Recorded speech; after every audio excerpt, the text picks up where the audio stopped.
کمل دوبارہ آپ ہی سے پوچھتا ہوں، کیا راتوں رات ویکینڈ کے اندر آپ نے دوبارہ سوچا کہ نہیں بدھ کو ہی بلا لیتے ہیں؟ حالانکہ آپ کے کولیشن پارٹنر سے اگر میں بیک گراؤنڈ انٹریکشن کی بات کروں تو they are not happy, M Q M کاف لیگ وہ آپ کے ساتھ نہیں ہے اس ایشو پہ؟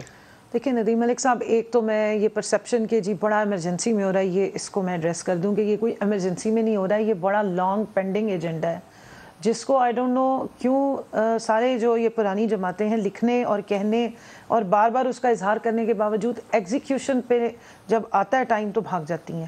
اس کی مثال دے دوں، 2006 میں جو ان کا چارٹر آف ڈیموکریسی سائن ہوا COD، اس کی 23ویں شق میں انہوں نے خود لکھا کہ ہم الیکٹورل ریفارمز کیا 18 سے پہلے کرنا کیوں ضروری ہے؟ میں صرف ایک منٹ مجھے دیجیے گا۔ دیکھیں اب آپ کے سامنے جو سینٹ کے الیکشنز ہوئے اس میں کیا کیا ہوا، کتنے ایویڈنسز سامنے آئے، کیسی کیسی ویڈیوز اس میں بھی سامنے آئی، پیسے دیتے ہوئے بھی، پیسے آفر کرتے ہوئے بھی، پیسے پکڑاتے ہوئے بھی، لیکن نکلتا کیا ہے اینڈ میں؟ کوئی پارٹیز ان میں سے کیوں الیکٹورل ریفارمز کے لیے نہیں آتی؟ ان کی آپس میں لڑائی ہوئی بھی ہے۔ ایک اعظم نذیر تارڑ صاحب آپ کے ٹاک شو میں بھی آتے رہے ہیں، وہ الگ بیٹھتے ہیں اپنے بہت سارے لوگوں کو لے کے۔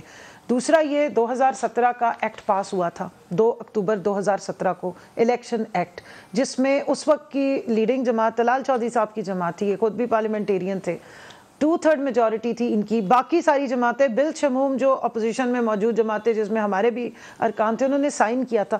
یہ اس کا 103 نمبر جو شک ہے وہ پڑھ لیں جس میں EVM کا ذکر ہے، جس میں انہوں نے خود مانا کہ ہم EVM کو کریں گے۔ آپ تینوں جماعتوں سمیت اتفاق رائے سے سب نے پاس کیا تھا نا، اب اتفاق رائے کی کوشش کیوں نہیں کرتے؟ کرتے؟ پھر وجہ کیا ہے؟ اب اس کی صرف امپلیمنٹیشن ہونی ہے، کیوں اس پہ امپلیمنٹیشن نہیں ہو رہی ہے؟ پھر جناب اسمبلی میں یہ بل پیش ہوا 21 اکتوبر پچھلے سال 2020 کو، اس کے بعد سے اب تک آپ دیکھ لیں جتنی دفعہ بھی بلایا جائے، اور شاہد خاقان عباسی صاحب جب پرائم منسٹر تھے انہوں نے 1-2 دفعہ یہ ذکر کیا کہ ہم الیکٹورل ریفارمز کریں، وزیر اعظم عمران خان اس وقت چیئرمین، انہوں نے کہا کہ ہم اس کو ہم ویلکم کرتے ہیں، بٹ کرتے کیوں نہیں ہیں؟ اس لیے کہ جو چور راستے ہیں وہ بند کوئی کرنا نہیں چاہتا ہے، اور ٹرانسپیرنسی لانے کا اور کیا ذریعہ ہے؟ آپ اگر لیگ کے اوپر الزام لگاتے ہیں اور نون لیگ یہی الزام آپ کے اوپر عائد کرتی ہے۔ دیکھیں ساری جماعتیں ایک دوسرے پہ الزام لگاتی ہیں۔ طلال صاحب سے بھی پوچھیں، مجھے 1 منٹ صرف دیجئے، میں اپنا جملہ ختم کر لوں۔ تمام الیکشنز کے بعد ہر حلقے میں ایک حلقے میں لوگ ہارنے والے کہتے ہیں ہمارے ساتھ دھاندلی ہوگی، یہ کب تک چلے گا؟